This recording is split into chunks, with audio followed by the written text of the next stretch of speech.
If you've been on a GLP-1 for any length of time, you've probably heard the biology explained by now. When weight comes off, the body adapts. Hunger hormones rise. Metabolism slows.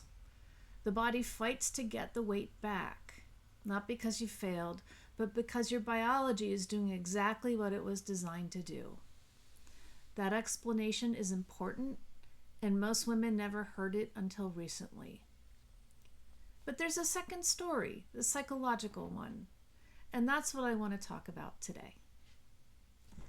I'm Dr. Jen Bradley, a licensed psychologist with over 30 years of clinical experience, and I'm the founder of After the Noise, a resource for women navigating the emotional and identity shifts that come with the GLP-1 journey.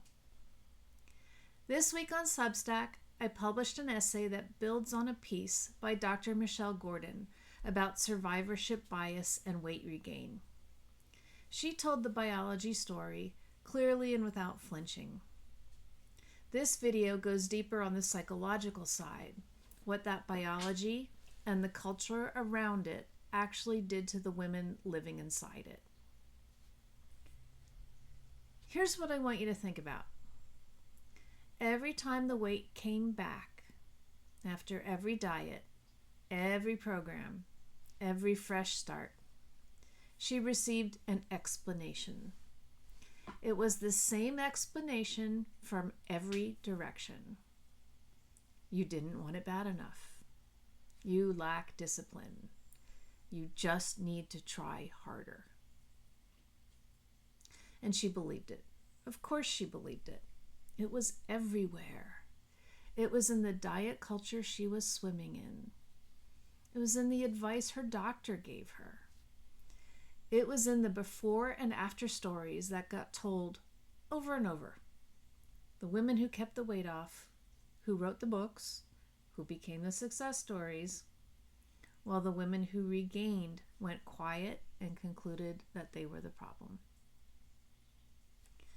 Here's what I want you to hear clearly. That conclusion was not the truth. It was a story, a false one, handed to her piece by piece over decades by a culture that had every financial incentive to keep her convinced the failure was hers. But she didn't know that, so she internalized it.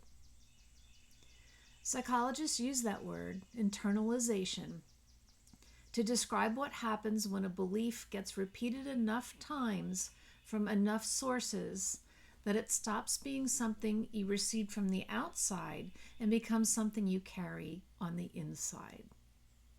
It becomes part of how you explain yourself to yourself. By the time most women start a GLP-1, they are not starting from neutral. They are arriving at the starting line already carrying 30 years of a story that was never true. I want to be specific about what I mean when I say this is costly, because it's easy to hear she believes something negative about herself and treat it as a minor psychological detail. It isn't minor.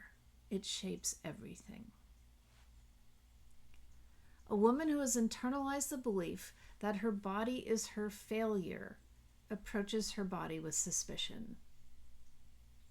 She spent decades overriding its signals, ignoring hunger because hunger is weakness, pushing through fatigue because stopping means she isn't trying hard enough, eating past fullness because the diet ends tomorrow.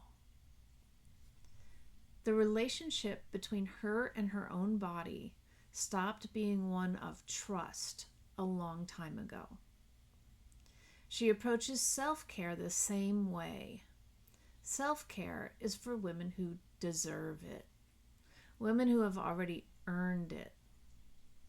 It doesn't feel like something she's entitled to. It feels like a reward she hasn't yet qualified for. And she approaches change with an enormous amount of wariness because she has been here before. She knows how this story ends. The hope is still there, And I want to say something about that hope in a moment because it matters. But underneath it is a layer of protective doubt that developed after too many disappointments. This is what many years of believing you were the problem actually does. It doesn't just make a woman feel bad about herself. It reorganizes how she relates to her body, to care, to effort, and to herself. Here's what I see in my clinical work over and over again.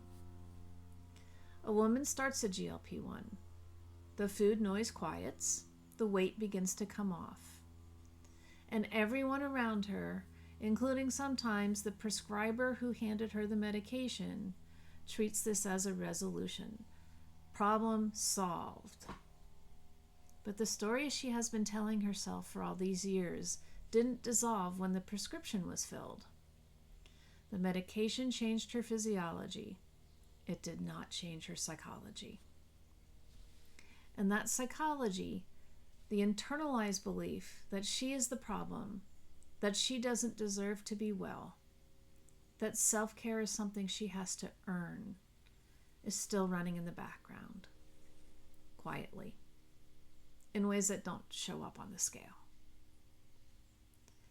It shows up when she can't bring herself to follow through on things she knows would help her.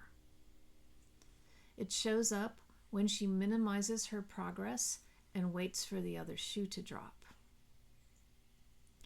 It shows up in the careful, braced disbelief she brings to her own success, because she has been here before, and some part of her is still waiting for it to fall apart. This is the predictable psychological residue of a very specific cultural experience. And it doesn't resolve on its own just because the circumstances changed. I said I wanted to come back to the hope, so let me do that. The hope women bring to a GLP-1 journey, after decades of trying and failing and concluding they were broken, that hope is remarkable. It is durable and stubborn and quietly insisting that this time might be different. I think about that a lot. It takes something to keep hoping after all of that. Here's what I want you to know. The hope was right. It just needed the right explanation. The weight that came back every single time was not evidence that you were broken. It was your biology doing what biology does, inside a system that had no interest in explaining that to you because your confusion was profitable. You were not the problem. You were never the problem. And the care you have been extending to everyone around you for decades, the energy, the attention, the patience, the showing up, that belongs to you too. You deserved it years ago. You deserve it now. The work of this journey isn't only learning to nourish a changing body. It's learning to believe that the body was never your failure, that you are worth the care this requires. That's where the real transformation lives, not in the medication, in that belief. If this resonated, the full essay is on my Substack this week. The link is in the description. It goes deeper on the psychology, including what the internalization of this story looks like and what it actually takes to begin setting it down.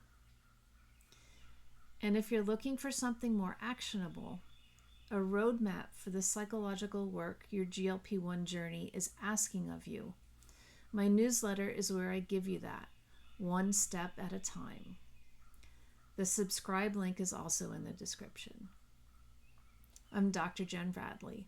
This is After the Noise. I'll see you next week.